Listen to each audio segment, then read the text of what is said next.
if you find it. I've been too much on your. Hello friends, welcome to my channel. आज के हम इस topic में आपको difference between compiler and interpreter के बारे में डिटेल्ड में बताने वाले हैं, जिसमें आपको एक साइड पे कंपाइलर, दूसरी साइड पे इंटरप्रेटर दिखाई दे रहा है।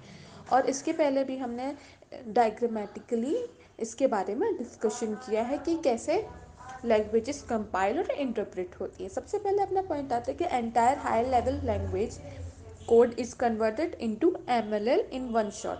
जैसे कि मैंने पहले भी बताया था कि जो कंपाइलर होता है, it compiles the program at once. उसके बाद आता है interpreter. HLL code is converted into MLL code instruction by instruction, one at a time. मतलब ये इंस्ट्रक्शंस बाय इंस्ट्रक्शंस को कोड को इंटरप्रेट करता है। फिर सेकेंड पॉइंट आता है कंपाइलर का, the process of execution is faster because it compiles whole program at one shot. और फिर आता है कि interpreter, the process of execution is slower because it compiles the code by instructions.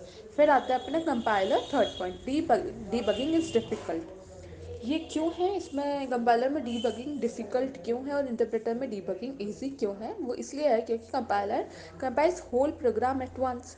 तो उसमें जब कोई भी एरर आता है तो उसको ढूंढने में डिफिकल्टीज आती हैं। And then interpreter compiles, means not compiles, it interprets program one by one, means instruction by instructions. तो किसी भी लाइन में अगर एरर होता है तो वो अपन को ईजिली पता चल जाता है। And then fourth point of compiler is that object code, intermediate code will be generated. Means जैसे मैंने बताया था आपको कि कौन सा कोड होता है जो कि जनरेट होता है। So it will be the object and intermediate code. और here it will not be generated, मतलब ऑब्जेक्ट कोड या इंटरमीडिएट कोड जनरेट नहीं होता है, क्योंकि ऑब्वियस सी बात है इंटरप्रेटर में इंटरमीडिएट कोड आता ही नहीं है, अवेलेबल भी ही नहीं होता है। आप पहले की वीडियोस में जाएंगे तब आपको पता चल जाएगा कि क्या कैसा होता है। And then fifth point, source file is not needed for multiple execution.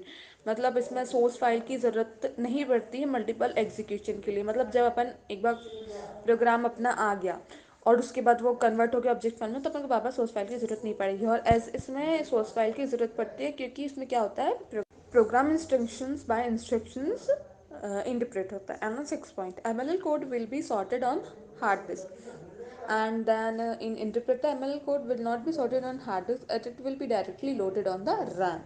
मतलब अपन को क्या होता है कंपाइलर में, सब अगर अपन को किसी भी कोड को वो करना हो, प्रोसेस करना हो, सबसे पहले अपन को उस कोड को हार्ड डिस्क पर सेव करना होता है, बट इंटरप्रेटर में ऐसा नहीं होता है। उसके बाद examples of pure compile language are C, C plus plus and sharp, C sharp. And interpreter में example of pure interpreted language are JavaScript, Perl, and Ruby, PHP, etc.